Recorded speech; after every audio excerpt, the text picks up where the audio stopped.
space, the final frontier. These are the voyages of the Starship Enterprise. Its 5-year mission to explore strange new worlds, to seek out new life and new civilizations, to boldly go where no man has gone before. Have you ever wondered what your favorite characters are up to when the adventure's done and the credits roll? If you have, you'll be happy to know that others have been asking and answering that question for decades now, and it's all free for you to read. In today's episode, Erica Brake talks to Jason Foster, a local writer and student, about all things fandom and fan fiction.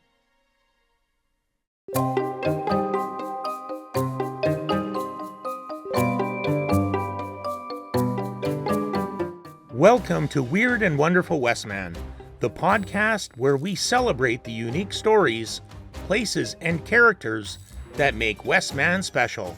I'm your host, Stu Smoley, inviting you to join me as we uncover the fascinating events and remarkable people that put our community on the map. Let's dive in and explore the weird, the wonderful, and everything in between, right here in Westman.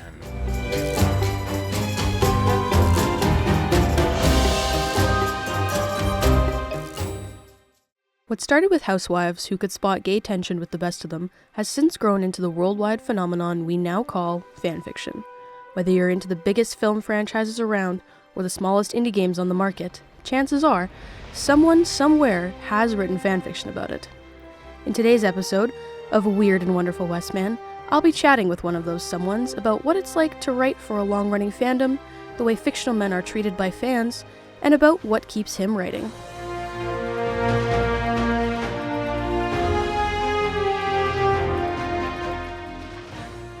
Jason has been writing fanfiction for over 3 years and has amassed quite an impressive word count, but his beginnings were very humble. My first fandom was The Rifleman, which is an old show from the 1950s. My dad got me into watching it, and it just seemed so bland and sanitized that it just needed a little zing. It needed a little more content around it.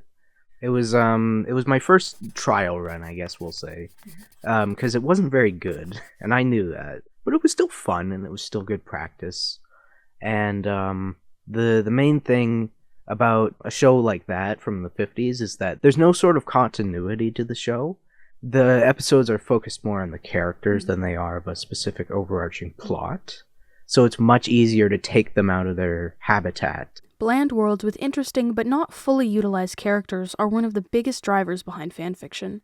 Sometimes a character or the relationship with other characters are just so compelling, but the source media just doesn't fully explore those dynamics. Or the setting of the story is just irrelevant enough that the characters can be put somewhere else. Jason's most written-for fandom, the 1970s television series MASH, is one of those worlds. It's a show about doctors in the Korean War, and it's very anti-war and very positive for the 70s. Actually, it's kind of strange, but the characters are very unique. It was made by the creators of Hogan's Heroes, and they were known for their political comedy, and their characters are very weird, but they're very fun and likable. And it follows that same old-timey structure of there's no overarching plot, so it's very easy to move them around. Considering Jason's first fandom, The Rifleman, it's no surprise that out of the more than 40 he's written for, old-timey westerns make up a good chunk of them. But across all those fandoms and the over 800,000 words he's written between them, the one with the richest history is Star Trek. And you go to loads of these conventions. I do quite a few of them, yes. Yeah, wow. All over the world. Yeah. What happens there? We talk about Star Trek. Almost 60 years since Star Trek, the original series, the franchise is still going stronger than ever. And, like many long-running universes, the fangirls are who they should be thanking for their success. Fans became so invested in the characters that the TV series alone wasn't nearly enough, and they soon began creating small, self-published booklets known as zines, full of hypothetical adventures that the USS Enterprise's crew might be going on. It's a long history and legacy, and I wonder if that ever got to Jason. Sometimes there's a bit of pressure, because you feel like, because fan fiction is not it's not for profit and it's not professional, so you're never gonna get anybody coming at you and being like, "Oh, you misspelled a word here." But with such an old fandom and such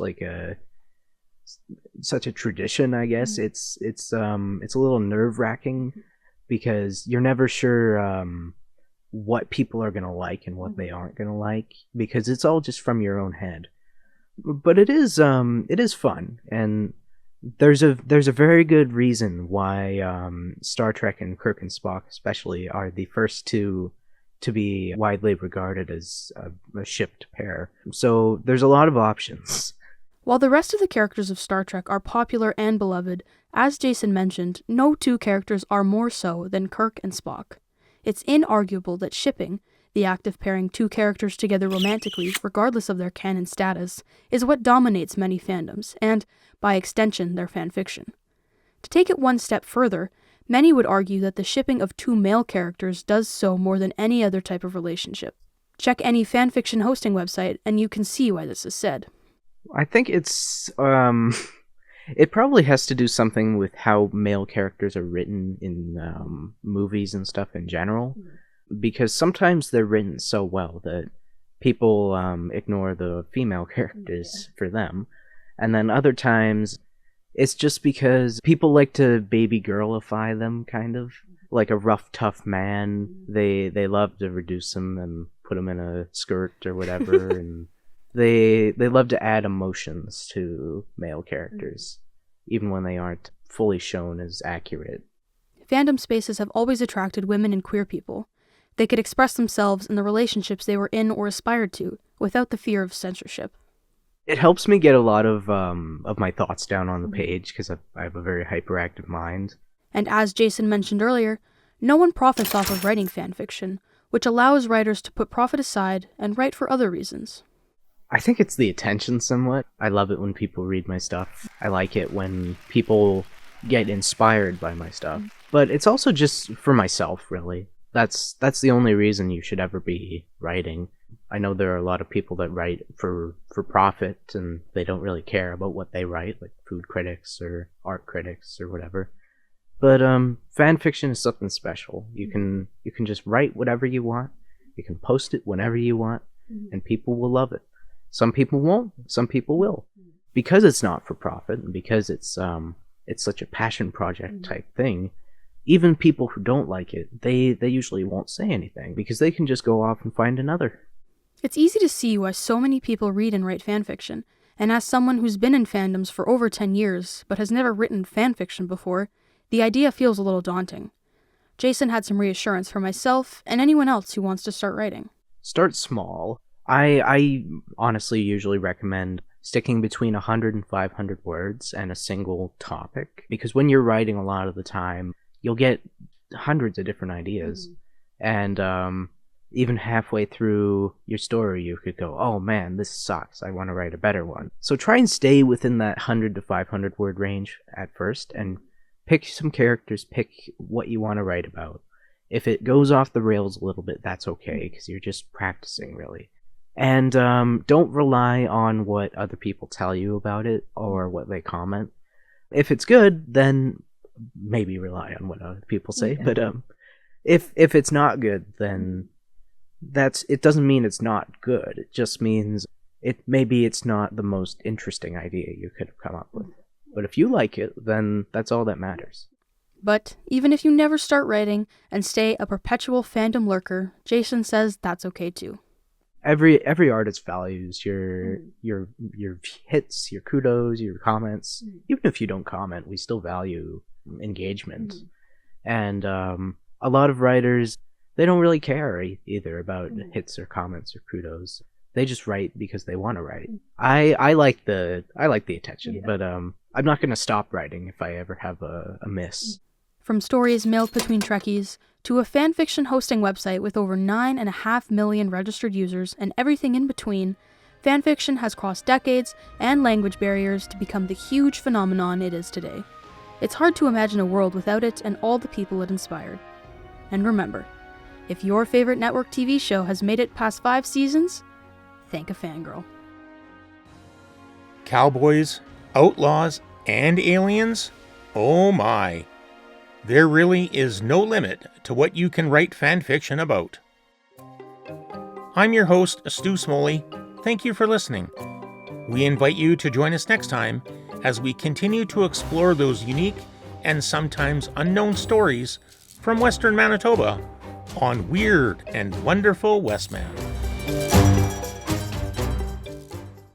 This podcast episode was written and produced by Erica Brake.